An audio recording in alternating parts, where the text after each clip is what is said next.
Hi, I'm John Stevenson, and we're going to be looking at Genesis chapter 5, the days of Noah, in our continuing study of the book of Genesis. Genesis chapter 4, we have the descendants of Cain. Remember, it starts off with Cain and Abel, and Cain murders Abel. And in that picture, we see a continuing genealogy of those who are following in the way of Cain. As we come now to Genesis chapter 5, we're going to see the descendants of Seth. He's the other son that was born to replace Abel, who had been murdered. And in his story, we're going to see a picture of those who descended through Seth. So we see two different lines. The line of Cain, that's in Genesis chapter 4, and now in Genesis chapter 5, the line of Seth. Then when we come to chapter 6, we're going to see intermarriage between the sons of God and the daughters of men. We'll look at that passage and we'll ask the question, who are those sons of God, daughters of men? In context, it appears to be the two previous lines, the descendants of Cain and the descendants of Seth, although not everyone agrees with that. But in any case, we have a picture of moral wickedness as we see the union of these two groups. Throughout Genesis chapter 5, we have a formula in which a number of descendants are going to be named. In fact, there will be 10 people named all total. And first, with each person, we'll see his name, and then his age at the birth of his first son, and then the length of his remaining life, along with a statement that he begot other sons and daughters. And those other sons and daughters aren't going to be mentioned in this chapter. Finally, we'll see his age at his death. And there's only 3 variations from this formula. Of course, Adam, we can't we're not told about, it's not where he was born. God creates him. And then we have Enoch, and in his case, we're not told his age when he dies, because he doesn't die. And then finally, Lamech, we're introduced to him as well. So those 3 variations accepted. Here's the resulting formula that's given. Now, we had that line of Seth in chapter 4, where Eve named Cain, and she says, I've gotten a man-child with the help of the Lord. That was chapter 4, verse 1. Now, as we come to the line of Seth, it's Adam, not Eve, who calls his name Seth. I don't know if there's any significance there, but it is mentioned. In Genesis chapter 4, we saw the story of how Cain murdered his brother Abel. Here in Genesis chapter 5, actually it was at the end of chapter 4, where Seth was appointed to take Abel's place. In chapter 4, verse 17, Cain's son was named Enoch, dedicated, and Seth's son was named Enosh, which sounds a little bit alike. Sounds like we're almost having these in parallel. But Enosh is the word for man or mortal. The idea that man dies at the end of the story. Enosh has that idea. In Genesis chapter 4, we followed that line all the way down to Lamech, who was the 7th from Adam through Cain, and he killed a young man. Meanwhile, as we go down the 7th from Adam through the line of Seth, we come to Enoch. He's the 7th from Adam through Seth, and he, by contrast, walked with God and did not die. Now, Genesis chapter 5, verses 1 and 2, as this genealogy opens up, and we're not going to go through all the names, but we should start with Adam. This is the book of the generations of Adam. Now, we've seen that formula. These are the generations of the heavens and the earth. Here it's, these are the generations, and our translator said, the book of the generations of Adam. In the day when God created man, he made him in the likeness of God, taking us back to Genesis chapter 1. He created them male and female, and he blessed them and named them Adam, or man, in the day when they were created.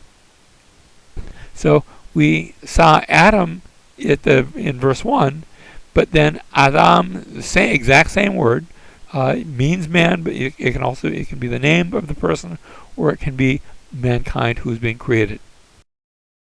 Verse 3, when Adam had lived 130 years, that's a good time to live.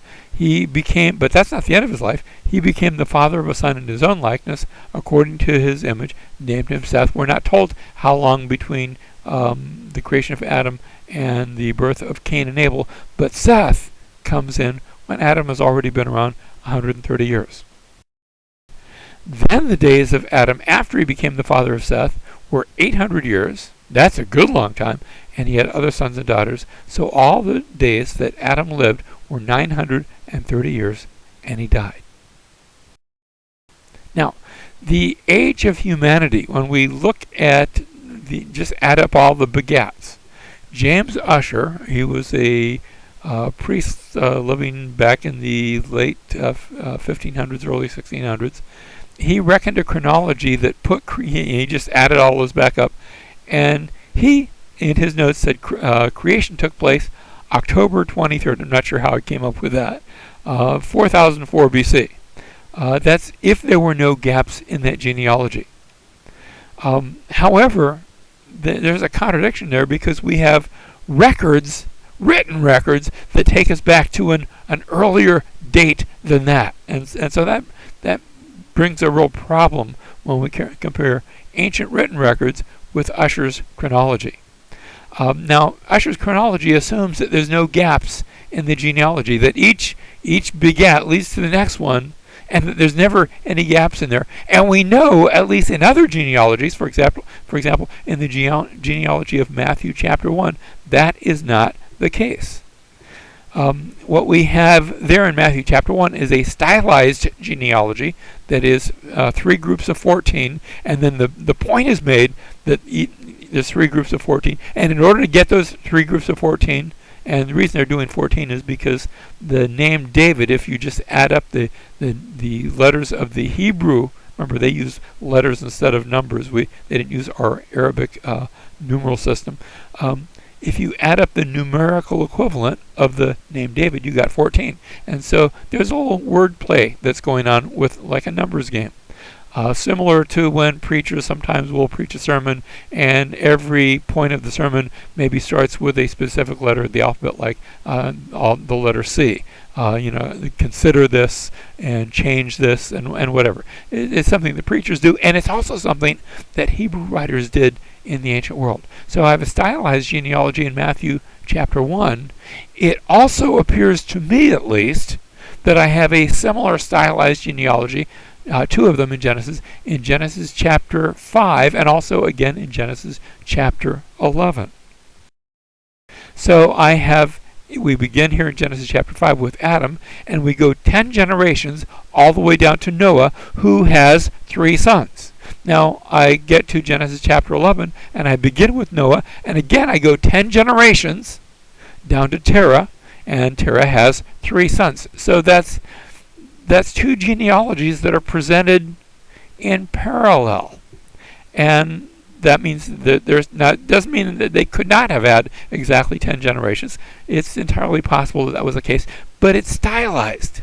Now, whether that's changed to be stylized or whether it's just naturally that way, well, I guess that's up to the interpreter, up to God.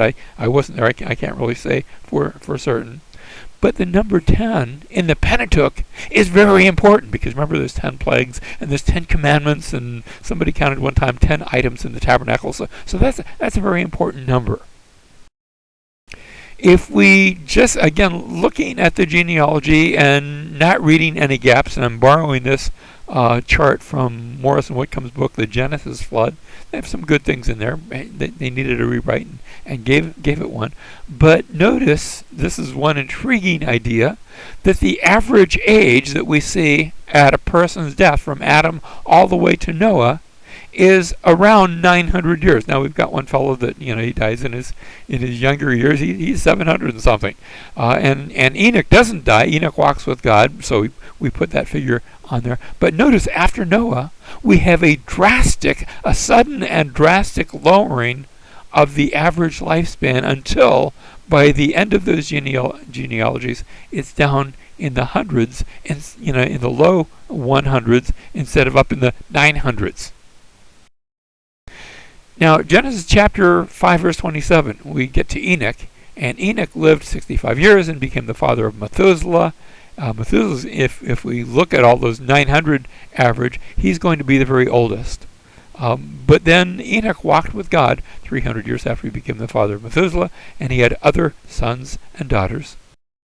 So that all the days of Enoch were 365 years, and Enoch walked with God. Here it is. And he was not, see, we're used to reading, and he died, but instead, we read, and he was not, for God took him. Now, Lamech versus Enoch. Remember, we said that Lamech was the seventh from Adam through Cain. Enoch is the seventh through Adam through Seth. In Lamech's case, he killed a man and wrote a rather boastful song bragging of his deed. In Enoch's case, he walked with God and did not die. What a wonderful contrast between these two. Hebrews chapter 11, verse 5, in giving us a New Testament commentary on Enoch, tells us that by faith Enoch was taken up so that he should not see death.